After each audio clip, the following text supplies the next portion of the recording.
Ravi de vous informer. Merci d'être avec nous au 20h sur Espace TV. Au sommaire de cette édition, la Guinée sur la liste de surveillance de niveau 2 en matière de traite des personnes par le département d'État américain. Même si certains défenseurs des droits de l'homme ne trouvent pas la situation aussi alarmante, d'aucuns voient une régression du pays en la matière.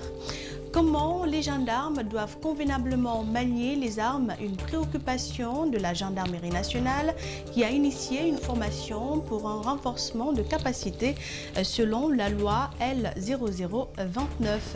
Et puis le service JAR et équité a été lancé par le ministère de la Santé ce mercredi à Conakry. Acteurs nationaux et partenaires techniques et financiers ont entamé des discussions sur les questions du JAR. Et nous commençons par cette brève qui fait la une de l'actualité. Le président haïtien Jovenel Moïse, 53 ans, a été assassiné tôt ce mercredi matin, 7 juillet. Sa résidence en banlieue de Port-au-Prince aurait été attaquée vers 1h du matin par des hommes armés, a annoncé le Premier ministre sortant, Claude Joseph, dans un communiqué. Jovenel Moïse était au pouvoir depuis 2017. Sa légitimité était remise en question depuis plusieurs mois.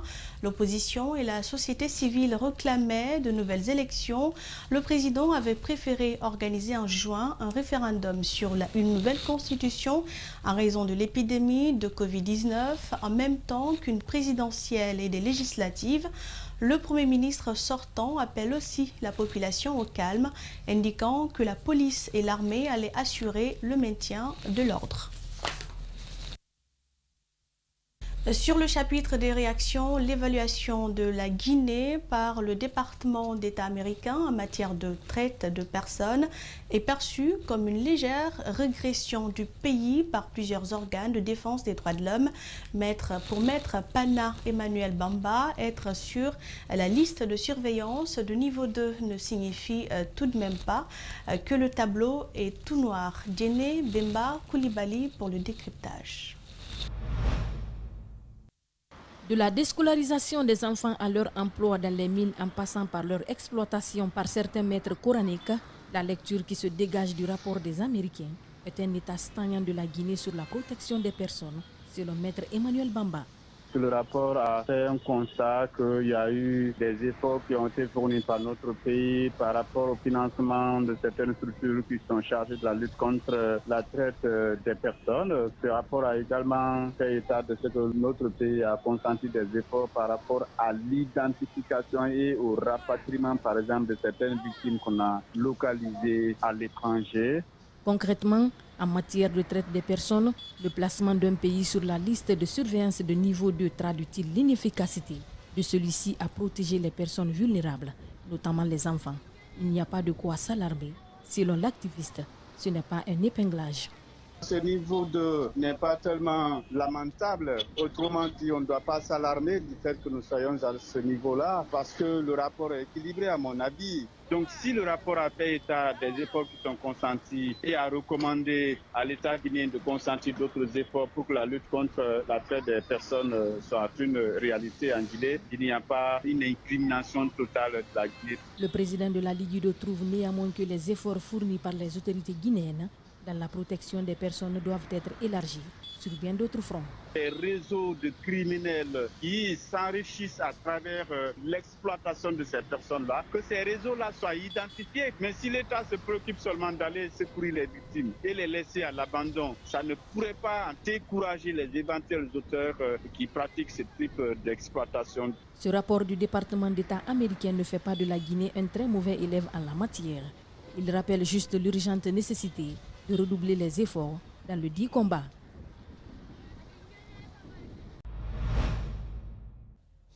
L'usage des armes par les militaires de la gendarmerie est encadré par la loi L0029. Le haut commandement a initié une formation pour permettre au personnel de maîtriser cette loi et éviter toute bavure sur le terrain. Mamadou Kalisso et Mohamed Kamara nous en disent plus. Familiariser le gendarme à la loi L0029 à travers des cours théoriques et simulations pratiques. Ils sont 200 à avoir bénéficié de cette première formation. Elle permet aux gendarmes de réagir devant n'importe quelle situation pour protéger les citoyens dans le strict respect de la loi. Il faut comprendre tout simplement l'usage des armes par les personnes de la gendarmerie était couvert par la légitime défense et l'état nécessaire qui était prévu dans le code pénal. Au jour d'aujourd'hui, il y a la loi 0029 qui est venue en complément sur le régime de droit commun qui couvre non seulement la population guinéenne, mais ça permet aux gendarmes aussi de justifier la légalité de son action face à une réponse armée. Dès septembre prochain, cette formation s'étendra sur l'intérieur du pays. Contrairement à ce que pensent beaucoup de personnes, la loi L0029 ne garantit pas l'impunité aux gendarmes. Elle restreint plutôt ses marges de manœuvre. Au jour d'aujourd'hui, la loi est restreinte. Ça permet aux gendarmes de ne pas faire n'importe comment. Elle couvre la population au détriment de l'action du gendarme. À côté, la brigade spéciale de protection des personnes vulnérables bénéficie d'une formation sur le processus de prise en charge des victimes de violences. Les formateurs expriment des attentes. Qu'ils sachent prendre en charge une victime qui va s'adresser à eux et que la suite soit gérée de manière professionnelle. Les officiers de la police judiciaire bénéficiaires de l'atelier rassurent et promettent. J'ose le dire ici que on est obligés et nous serons vraiment capables de mettre en pratique tous ces enseignements qui nous ont été donnés pendant cette formation, une fois dans nos unités respectives. On met toujours l'accent sur la formation. Les examens de sortie pour les écoles techniques et professionnelles débutent ce vendredi 9 juillet par la pratique. Alors, comment se passent les préparatifs? Et pour répondre à la question, nous sommes allés au CFP de Matoto où l'on a assisté à la communication ce matin des PV. Sur place, certains candidats tentent tant bien que mal de garder leur morale et dissiper leur peur. Mamadou Saliba et Mohamed Alousseni Kamara. Il ne reste que 3 jours, 3 petits jours à Alice pour écrire une nouvelle page. Alors ce matin, dernière ligne droite, elle est venue contrôler son nom, connaître son PV, avec un cœur pas totalement calme. Depuis la première année, on devait commencer la pratique là-bas, mais avec Covid-19 qui est venu, on n'a pas eu le temps maintenant de rester là-bas. C'est la deuxième année ici, on a commencé de se former petit à petit pour pratiquer les pratiques. Donc on ne fait pas les pratiques comme ça, mais on fait quand même deux fois comme ça. Parce que la manière dont on voulait, ce n'est pas comme ça, mais on n'a pas de soi même. Ici, au CFP de Matoto, certains étudiants ont des difficultés, mais pas d'autres, comme Mohamed Lamine Diaby. Étudiant en dernière année électricité, pour lui, le 9 juillet est loin d'être un calendrier proche, car suffisamment préparé. Je me sens très bien et puis je suis prêt encore à affronter encore mon examen, il n'y a pas de problème sur moi. Mais Diaby ne le cache pas, ils n'ont pas achevé les programmes. Le Covid-19, les travaux de rénovation de l'établissement qui traînent, des situations auxquelles s'est heurtée cette année la formation des étudiants. N'eût été les travaux de rénovation de nos infrastructures, on serait à 100%. La motivation jusqu'au dernier jour. Tidjane, lui, n'aime pas les mauvaises surprises. Alors, il redouble d'efforts et revoit tout ce qui pourrait être donné comme épreuve dans les salles d'examen. Là, on avait le disque de plateau, le frein qui ne donnait pas, parce qu'on sait qu'avec les machines, s'il n'y a pas de frein, ce n'est pas normal, parce que ça risque de créer des dangers. Alors c'est pourquoi vous m'avez trouvé que je suis là à travailler pour m'exercer, parce que je ne sais pas là où je vais me donner le pratique, comment je vais faire. Maintenant là, je me prépare conséquemment. Ne rien laisser au hasard, car ce vendredi 9 juillet, avec la pratique, on pourrait peut-être demander aux mécaniciens et aux électriciens de nous faire vibrer cette petite moto de la RDA, la Simpson Schwalbe de 1984. Reportage de Mamadou Saliouba. Autre fait de l'actualité, mobilisons-nous pour mieux investir dans l'enfance guinéenne. C'est le thème du deuxième forum sur l'enfance et il est organisé par la Direction nationale de l'enfance en partenariat avec l'ONG Plan Guinée. L'objectif est d'évaluer les avancées du premier forum afin d'identifier les défis pour un meilleur renforcement du système de protection de l'enfant. Membres du gouvernement, partenaires techniques et financiers étaient présents à cette rencontre. Mariam Fodé Camara et Lamine Silla pour le compte-rendu. Échanger sur la place de l'enfant dans le processus de développement économique et social de la Guinée à l'horizon 2025 et dégager les perspectives sur les objectifs durables de développement en 2030, c'est l'objectif des travaux du deuxième forum sur l'enfance. Au regard de la diversité et de l'expertise des acteurs réunis pour les travaux, je reste persuadé qu'il en résultera des débats constructifs et des recommandations qui aboutiront à la déclinaison d'une feuille de route pour la mise en œuvre effective du cadre programmatique des actions phares en faveur des enfants pour les 5 prochaines années. Les avancées sont signalées dans un document d'analyse sur la situation des enfants en Guinée. Toutefois, de nombreux défis restent à relever, note le représentant de l'UNICEF en Guinée à ce forum. L'amélioration de l'accès des enfants aux services sociaux de base est un autre progrès important. Il y a encore du chemin à parcourir, il y a encore du travail à faire. Et je crois que vous avez vu les statistiques sur les mutilations génitales féminines. Il y a aussi des statistiques sur les enfants, sur le mariage des enfants. Une grande proportion de femmes sont toujours mariées avant l'âge de 18 ans. La présidente du Parlement des enfants de Guinée appelle à la mutualisation des efforts pour le bien-être des enfants. Excellence, Monsieur le Premier ministre, votre engagement en faveur des couches vulnérables de notre pays n'est plus à démontrer. C'est pourquoi, du haut de cette tribune, je lance un appel à l'ensemble des acteurs pour une mutualisation des moyens en vue d'accompagner la mise en œuvre du cadre programmatique issu de ce forum. La Guinée est devenue le 61e pays au monde dans la lutte contre les violences à l'endroit des enfants. Elle est aussi le 27e pays à recevoir le statut des pays pionniers dans la promotion de l'éradication des violences contre les enfants, notamment les châtiments corporels. Et nous restons dans le même sillage. La cérémonie était placée sous la présidence du Premier ministre, chef du gouvernement, qui s'est fait représenter par sa directrice de cabinet. Nyaleng Kandé indique que les parties prenantes devraient s'activer afin de trouver des alternatives pour l'épanouissement des enfants de Guinée. Elle est au micro de Mariam Fodé Camara et Lamine Silla. La réalisation des droits de l'enfant exige de la part de l'État des investissements conséquents pour relever les défis en matière de prévention et de réponse aux négligences, abus et différentes formes de violence à l'égard des enfants.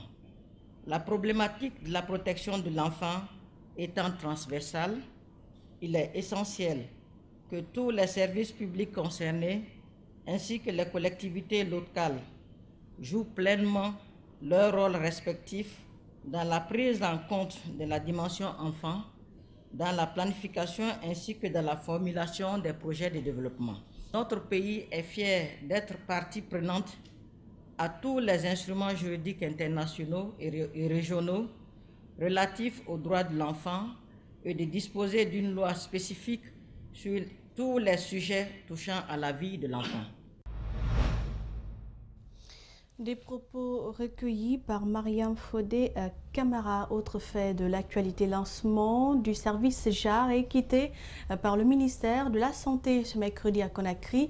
Il est mis en place grâce à l'appui de l'agence belge Enabel à travers son projet intitulé Elle décide. Et pour ce lancement, le service a organisé une réunion de prise de contact et d'information avec les acteurs nationaux et les partenaires techniques et financiers en vue d'initier les discussions et échanges avec l'ensemble des acteurs qui travaillent sur les questions de genre. Compte rendu Djenab Bangoura et Djibril Kabak Kamara. La lutte contre les discriminations et les violences faites aux femmes, l'accès des femmes à des fonctions de direction et de décision et l'accès universel aux droits sexuels et reproductifs sont entre autres les missions définies par le service genre et équité du ministère de la Santé. L'objectif visé est de faire connaître le service à l'ensemble des acteurs nationaux et internationaux d'une part, et d'autre part, initier la prise en compte du genre et équité dans les interventions de toutes les directions du département. Elle décide, un projet de l'agence belge dédié à la même cause est financé par le Royaume de Belgique. Ce que nous faisons ce matin avec le ministère de la Santé peut faire figure de modèle au sein du gouvernement guinéen. C'est notre conviction en tout cas. Et en tant que partenaire, Enabel se tiendra à vos côtés, notamment pour ce qui est de l'accès aux droits sexuels et reproductifs. Notre projet She Decides est spécifiquement dédié à cette cause dans le programme de la coopération guinéo-belge que nous mettons en œuvre depuis 2019 en Guinée. Ce service est un acquis, il lui appartient donc de montrer la voie et contribuer à accélérer le changement. Pour arriver au bout du tunnel, le ministère de la Santé rassure les partenaires techniques et financiers et la population guinéenne. Le ministère de la Santé ne ménagera aucun effort pour faire de l'approche genre une réalité dans les interventions de tous ces services, projets et programmes, étant donné que le service genre et équité est transversal. J'invite donc, mesdames et messieurs, tous les directeurs et chefs des services centraux et décentralisés du ministère de la Santé à mettre leur expertise personnelle à contribution afin de vulgariser l'approche genre. La création de ces services est aussi bien appréciée par les femmes qui sont au centre des préoccupations. Avoir un service genre et équité au sein du ministère va permettre la promotion de l'égalité entre hommes et femmes. C'est-à-dire que les droits des femmes seront mieux pris en compte. Nous félicitons le ministre de la Santé d'avoir initié, d'avoir entamé cette démarche. A préciser que le soutien au service genre et équité s'inscrit dans la continuité des actions que l'agence belge qui a engagées avec le ministère de la Santé, notamment la formation, équipement et sensibilisation dans le cadre de la COVID-19, le renforcement des soins obstétricaux et néonataux d'urgence, précédé d'une enquête sur les besoins, entre autres. L'esthétique, on en parle, pédicure, manicure, pose de fossiles ou de henné au niveau des membres. Elle ne manque pas d'astuces pour bien paraître. Prendre soin d'elle est tout un art chez les femmes et c'est d'ailleurs une chose profitable pour tous, notamment les esthéticiens qui en tirent profit. Makissa Kamara et Djibril Kabak Kamara se sont intéressés au sujet. Voici le reportage. Nous sommes au marché de Matoto. Ici, les jeunes filles sont préoccupées de quoi se rendre belles tous les jours. Malgré la cherté de la vie, elles se servent de cette boîte chimique pour l'embellissement de leurs mains et pieds. Mafoudia se dit heureuse de décorer sa main légèrement à l'occasion des cérémonies auxquelles elle doit prendre part. Ça me plaît de rendre jolies mes mains. Je les fais à un prix abordable, 5 000 francs pour une seule main. Par contre, ma copine l'a fait à 60 000 pour les mains et les pieds. Certains le font pour leur cérémonie de mariage et d'autres c'est leur quotidien. Mafoudia n'est pas à sa première fois de venir ici pour se rendre belle. Accompagnée de son amie qui doit se marier dans quelques jours, ses soins lui ont coûté au moins 60 000 francs guinéens. Ma copine se marie, c'est à cause de ça que je le fais. Je le fais pour toutes les autres cérémonies. Ce produit chimique est utilisé par bon nombre de femmes guinéennes pour paraître belles et être appréciées par tous. Cependant, son utilisation pourrait avoir des effets négatifs sur la peau, prévient les spécialistes. Cette édition réalisée par Malik Sangiana Kamara et toute la rédaction d'Espace TV prend fin. Merci pour l'attention et bonne suite de programme sur Espace TV.